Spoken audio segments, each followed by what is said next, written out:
I found my husband's second phone hidden in our garage. When I opened it, there was only one contact saved, wife number 2. Turns out I've been the side chick in my own marriage for 4 years. But that's not even the worst part. The worst part is who wife number 2 actually turned out to be. Someone I see every single day, someone I trusted completely. And when I confronted her, she said something that made me realize this whole thing was planned from the very beginning. I'm Emma, I'm 28, and I used to be that couple everyone called relationship goals. Me and David had been together since college, married for 4 years, and we were that annoying couple who still held hands at dinner parties. "You guys make me sick," my friend Jessica would always joke. "Get a room already." David would just laugh and pull me closer. "Sorry, Jess. Can't help being crazy about my wife." David worked marketing at TechFlow downtown. I taught 3rd grade at Maple Elementary. Every morning he'd drop me off at school, kissing me goodbye while other teachers watched through the windows. "There go the lovebirds again," Mrs. Patterson would say. 4 years married and they still act like teenagers. We'd text constantly during the day. Stupid memes, random thoughts, photos of lunch. David would send me dancing cat gifs during my planning period, and I'd screenshot funny things my students said. "Look at this," I'd show other teachers. He sent me a video of a dog wearing a tiny hat saying, "This reminds me of you when you're grumpy in the morning." Everyone called us the honeymoon couple. Sarah, the kindergarten teacher, once said she hoped to find someone who looked at her the way David looked at me. I loved being that couple other people envied. Our house was this perfect little craftsman with a front porch. David surprised me with it for our 2nd anniversary, driving me there and handing me keys. "Welcome home, Mrs. Chen," he'd said. I cried for an hour that day. We had everything figured out by 28. Good jobs, beautiful home, solid marriage, 5-year plan with kids, and maybe a vacation house. Jessica had been my best friend since high school. Maid of honor at my wedding, first person I called with good news, only person besides David who had a key to our house. She'd come over for wine nights when David worked late, and we'd binge reality TV. "I'm so jealous of what you and David have," she'd say every wine night. "When do I get my happily ever after?" Jessica was 29, never married, string of relationships that never worked out. Guys were always wrong, too clingy, too distant, too boring, too dramatic. She'd dissect every text message, asking what it meant when some guy took 3 hours to respond. I felt bad for her being single while watching my perfect married life. So I'd set her up with David's friends, invite her to couple hangouts, let her crash at our house after bad dates. That's what good friends do, right? "You're so lucky, Em," she'd say on our couch with wine while David and I made dinner. "You found your soulmate in college. Some of us are still kissing frogs." She had her own apartment downtown, but spent more time at our house. She'd show up random weeknights with takeout and wine, claiming she was bored. "Rough day. Can I come over and vent?" she'd text around 6 p.m. I never minded. David never minded either. He'd joke around with her, include her in conversations. The 3 of us had this easy dynamic where she felt like family. The first red flag was Jessica asking weird questions about David's schedule during wine nights.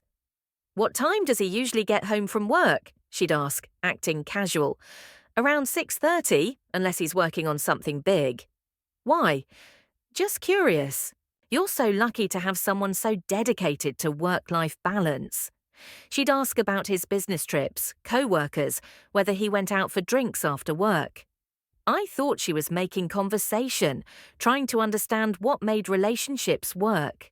The second red flag was David working late constantly. Way more than ever before. "Sorry, babe, this Peterson Group campaign is killing me," he'd text at 5:30. "Won't be home until after 10. Order something for yourself." At first, I didn't mind. TechFlow was growing, David was up for promotion, but then it became 3 nights a week, then 4. By month 3, David worked late almost every night. "Everything okay at work?" I asked one morning over coffee. "Yeah, just crazy busy. This new client is demanding as hell. He kissed my forehead. I'll try to be home earlier tonight. He wasn't, or the next night, or the night after. The third red flag was Jessica being weird about our wine night tradition. She used to come over every Wednesday religiously, but suddenly she was always busy. Rain check tonight, she'd text. Something came up at work. Other nights she had excuses. Yoga class, family dinner, client meeting. Always something urgent. Are you avoiding me? I finally asked during a rare phone call. Don't be ridiculous, Em, she laughed, but it sounded forced. I'm just swamped with work. You know how freelancing is. But Jessica worked as a graphic designer and had always been flexible. She used to complain about not having enough work. This sudden, overwhelming success came out of nowhere. The fourth red flag was David showering immediately after getting home. I'm gross from the office, he'd say, heading straight upstairs without kissing me hello. Let me clean up real quick. By the time he came back down, I'd usually fallen asleep on the couch waiting. The fifth red flag was David being secretive about his phone. He used to leave it everywhere. We knew each other's passcodes. Suddenly he kept it face down, took it to the bathroom, got jumpy when it buzzed. Who keeps texting you?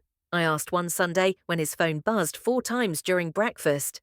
Just work stuff, he said quickly, not looking at the screen. But it was Sunday morning. The sixth red flag was friends making weird comments about seeing David around town when he was supposedly working late. I could have sworn I saw David at Romano's last week, my co-worker Sarah mentioned. Was that a work dinner? Romano's was where David and I went for anniversaries, not a place for casual client meetings. Probably, I said, feeling something cold in my stomach. Whoever he was with looked like they were having a great time. Very cozy table for 2. That comment stuck with me for days. That's when my perfect world started cracking. Thursday night in October, David texted his usual working late message at 5 p.m. I was grading math tests when I realized I'd left my lunch bag in his car. I figured I'd swing by his office, maybe surprise him with Thai food. I drove to TechFlow around 7:30 p.m., takeout in hand, feeling proud of being such a thoughtful wife. But David's car wasn't there. I stood in his empty parking spot, holding pad thai and spring rolls, completely confused. The security guard confirmed David had left at 5:45 p.m. Not 9 or 10 p.m. like he'd been claiming, 5:45. I sat in that garage for 20 minutes, trying to come up with innocent explanations. But deep down, I knew something was very wrong. I called him with shaking hands. Hey, babe, he answered, and I could hear restaurant music in the background. Live jazz. I brought you dinner, but you're not in the parking garage. Where are you? Long, terrible silence. Oh, I'm at a client meeting off-site, he said, voice strained. Guilty. Which client? The Morrison account. You don't know them. Morrison account? In 4 years, David had told me about every major client, but somehow there was this mysterious account I'd never heard of. When will you be done? I can bring food wherever you are. No! Too quickly, too panicked. This will run really late. Just eat without me. That's when the music got louder, and I heard something that made my blood freeze. A woman laughing, not professional. Flirty, intimate, familiar. A laugh I'd heard 1,000 times before. David, who was that laughing? Who was what? Listen, I really have to go. The line went dead. I called back 15 times over the next hour, straight to voicemail each time. When David got home at 11:30 p.m., he was whistling until he saw me sitting on the couch in the dark. How was your client meeting? Good, really good. These Morrison people are tough but productive. What kind of business are they in? Marketing. They need marketing services. He was lying, every word. After 4 years of marriage, I knew when my husband was lying. I'm exhausted, let me grab a quick shower. Of course, wash off the evidence of whoever he'd really been with. But the nightmare was just beginning. The next 2 weeks were torture. I started documenting everything in a notebook. Times he said he was working late, times his car wasn't at the office, weird phone calls he took in other rooms. "You seem stressed lately," Jessica said during a rare phone call. "Everything okay?" "I think David might be having an affair," I blurted out. Long silence. "Emma, that's crazy. David worships you. He would never cheat." "Then why is he lying about working late? Why isn't his car at the office?" "Maybe he's planning something special. You know how David is about surprises." I wanted to believe her so badly it hurt. "You're probably right. I'm just being paranoid. David loves you more than anything. You have the most solid marriage of anyone I know. You have nothing to worry about." Jessica sounded like she was trying too hard to convince me, like she was reading from a script. The false hope lasted 3 days. Then I found the receipt. Sunday morning, doing laundry, I found it crumpled in David's pants. A dinner receipt from Romano's. Date stamped from last Tuesday, for 2 people, total $127.50. Last Tuesday, David texted he was working late and grabbed a sandwich at his desk. 2 entrees, 2 glasses of wine, 1 tiramisu to share. Our usual table number 12 in the corner, but he'd been there with someone else. I felt like I was going to throw up. Then I found out the truth that destroyed everything. I was sitting on our bedroom floor with that receipt from Romano's, turning it over in my hands like it was evidence from a crime scene. The paper was soft from being crumpled in David's pocket, but the numbers were clear. $127.50 for 2 people at our special restaurant on a night when he'd told me he was working late and eating a sad desk sandwich. That's when David's phone buzzed on the nightstand.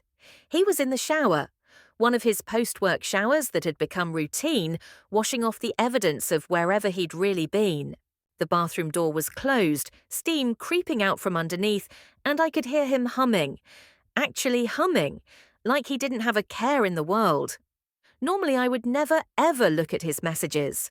In 4 years of marriage, I'd respected his privacy completely, but nothing about this situation was normal anymore.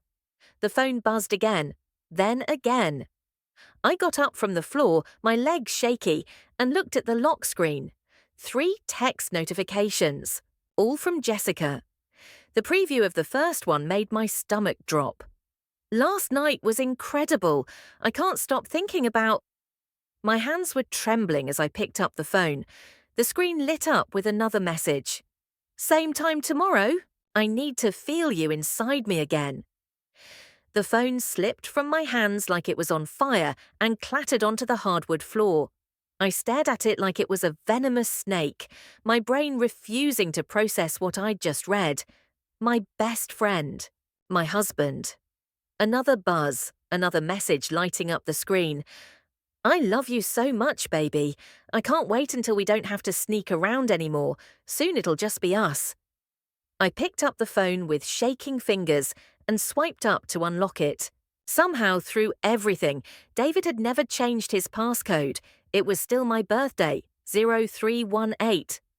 I tapped on Jessica's name in his messages, and my entire world imploded. Hundreds of messages, going back months. A complete relationship playing out in real time while I'd been making him dinner every night and listening to her complain about being single. The most recent ones from today, Jessica. "I can still taste you. God, what you did to me in that hotel room." David. "You're incredible. I love how you respond to me." Jessica. "Emma's staying late at school for parent conferences tonight. Want to come over to my place? I bought that wine you like." David. "On my way, I love you." Jessica. "I love you too, more than anything." I scrolled up, each message hitting me like a physical blow. From 3 days ago. Jessica. "Do you think she's getting suspicious? She asked weird questions about my schedule." David. "No way. She trusts us completely. Besides, she's too busy with work to notice anything." Jessica. "Good. I can't wait until we don't have to hide anymore. I'm tired of pretending to be her friend." David, soon, baby. I just need to figure out the right way to tell her. I want to do this cleanly. Jessica, or we could just run away together. Start fresh somewhere new where nobody knows us. David, I love that idea. Just you and me. From 2 weeks ago. David, I feel guilty sometimes. She doesn't deserve this. Jessica, don't feel guilty. You told me yourself that you two grew apart years ago. She's not the same person you married. She's boring now, stuck in her little teacher routine. David, you're right. I've never felt anything like what I feel with you. Jessica, that's because we're soulmates. I knew it the first time we kissed. David, when was that again? In our kitchen while she was at work. Jessica, no, stupid. Remember? That night in August when she fell asleep on the couch and we were cleaning up from dinner. You kissed me by the sink and said you'd been wanting to do that for months. David, how could I forget? Best night of my life. August. They'd been doing this since August. 3 months of elaborate lies, 3 months of my husband and my best friend planning their future together while I made them both dinner and worried about being a good wife and friend. The shower was still running. David was completely oblivious to the fact that his entire double life was about to explode in his face. I kept scrolling, each message more devastating than the last. Photos. Dozens of photos I'd never seen. Jessica in lingerie I didn't recognize. David shirtless in what looked like a hotel room. The two of them together in a selfie. Jessica wearing my favorite necklace. The vintage pearl one David had given me for our 3rd anniversary. The one that had belonged to his grandmother. A video file. My thumb hovered over it for a long moment before I tapped play. 5 seconds of audio that destroyed me completely. David's voice saying, "I love you so much, Jess," followed by sounds I never wanted to hear. Messages from a month ago. Jessica, she bought us groceries today, stood right there in my kitchen putting away food for girls' night, while she has no idea her husband fucked me on that same counter yesterday. David, you're terrible, but so hot when you're bad. Jessica, I love how clueless she is. Yesterday she was telling me how lucky she is to have such a faithful husband. I had to bite my tongue not to laugh. David, she really said that. Jessica, she's always bragging about your perfect marriage. It's actually kind of sad. David, I do feel bad about lying to her. Jessica, don't. You deserve to be happy. We deserve to be happy. She'll understand eventually. From 6 weeks ago. David, I can't stop thinking about you. Even when I'm with her, I'm thinking about you. Jessica, leave her. We both know this is real. What you have with her is just routine. David, I want to. God, I want to so badly. But the house, the marriage, everything we built. Jessica, we'll build something better, something real. I love you in ways she never could. David, you're everything I never knew I needed. The timestamp on the first message in their thread was August 15th, 2:47 a.m. August 15th, I remembered that night. David had come home late from what he said was a work happy hour. Jessica had been at our house earlier that evening for dinner. We'd all watched a movie together, the 3 of us on the couch like we'd done hundreds of times before. David and I had gone to bed around 11, and I'd fallen asleep immediately after a long day. Now I knew that David had snuck out of our bed while I was sleeping to text my best friend. Their affair had literally started in our house, probably in our kitchen, while I was unconscious upstairs. The bathroom door opened. I could hear David humming as he toweled off, completely unaware that I was sitting on our bedroom floor, surrounded by evidence of the most devastating betrayal imaginable. "Babe," he called out. "You okay out there? You're being really quiet." I couldn't speak, couldn't breathe, couldn't think beyond the fact that for 3 months, every time Jessica had come over for girls' night, every time she'd complained about being single, every time she'd told me how lucky I was to have David, she'd been lying to my face while planning to steal my entire life. "Emma, everything okay?" David emerged from the bathroom wearing his favorite pajamas, the ones I'd bought him last Christmas, with his hair still damp and that innocent, loving smile he'd been giving me for 4 years. The same smile he'd been giving Jessica in those photos. He saw me sitting on the floor with his phone in my hands, and his face went completely white. "Emma, I can explain. 3 months," I whispered, my voice barely audible. "You've been fucking my best friend for 3 months." The colour drained from his face so fast I thought he might faint. "Baby, it's not what you think. Don't." I held up the phone, Jessica's latest message still glowing on the screen. "Don't you dare lie to me anymore. I've seen everything." David's eyes went to the phone, then back to my face, and I watched him realize that his perfectly constructed double life had just collapsed completely. In that moment, I realized I had lost everything. Not just my husband, not just my best friend, but my entire sense of reality. Every memory from the past 3 months was now tainted. Every girl's night with Jessica, every romantic evening with David, every moment when I'd felt grateful for my perfect life, all of it had been a lie. I was sitting in the wreckage of my entire world, and the 2 people I'd trusted most had been the ones holding the dynamite. What happened next was the messiest 4 months of my life. I confronted David that morning. He cried, begged forgiveness, claimed it meant nothing, but I'd seen their messages. I knew he'd told Jessica he loved her more than me. "How long?" I asked. "Since August," he whispered. "And Jessica?" She came on to me, said she'd always had feelings. "Don't you dare blame her. You're both adults." The conversation with Jessica was worse. She didn't apologize. "Emma, I'm sorry you found out this way, but David and I have something real. He's my husband. He wasn't happy with you anyway. We were just being honest about our feelings. You were my best friend. I still want to be your friend. This doesn't have to change everything." I hung up. Divorce took 3 months, cost $15,000 I didn't have. David kept the house. I moved into a tiny studio that smells like Indian food and cost twice what it should. Explaining to everyone why my perfect marriage imploded was brutal. Our mutual friends were shocked. Some took sides. Most just felt awkward and stopped inviting me to things. I had to tell my 3rd graders why Mrs. Chen was now Ms. Cooper again. "Are you getting divorced like my mum and dad?" asked Mia. "Yes, sweetie. Sometimes grown-ups realize they're better as friends. My mum says divorce makes people mean to each other. Sometimes. But I'm trying not to be mean." David and Jessica live together now in a cute downtown apartment, posting perfect relationship photos on Instagram. Same friends who used to comment on my photos about how happy David and I looked now comment on theirs.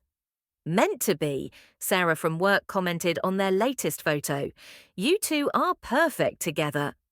The worst part isn't losing my husband, it's losing my best friend simultaneously. Realizing that while I worried about being a good wife and friend, they were systematically planning my destruction. Every girl's night when Jessica asked about David's schedule, she was planning when to see him. Every complaint about being single was a lie while she slept with my husband. Every time she said how lucky I was, she was already destroying it. 6 months ago, I had everything. Now I'm starting over at 28, learning to be alone, wondering if I'll ever trust anyone again. I eat dinner alone, spend weekends grading papers because I can't afford to go out. The divorce settlement left me with half of everything, which isn't enough to maintain the life we built together. Sometimes I wonder if I could have fought harder. If I'd confronted David earlier, maybe we could have worked through whatever made him vulnerable to Jessica. But you can't fight for someone who doesn't want to be fought for. David made his choice. So did Jessica. The smell of David's cologne still makes me nauseous. Every time I pass Romano's, I think about that receipt. Every time someone mentions how happy David and Jessica look, I remember being the last to know my perfect life was a lie. But I'm learning to be okay alone. Being alone is better than being with someone secretly wishing they were elsewhere. Better than having a best friend plotting behind your back. I'm learning to trust my instincts. When something feels wrong, it probably is. When people's actions don't match their words, believe the actions. I just wish I'd figured that out before losing everything, trying to hold on to something already gone. Day 127 since the divorce.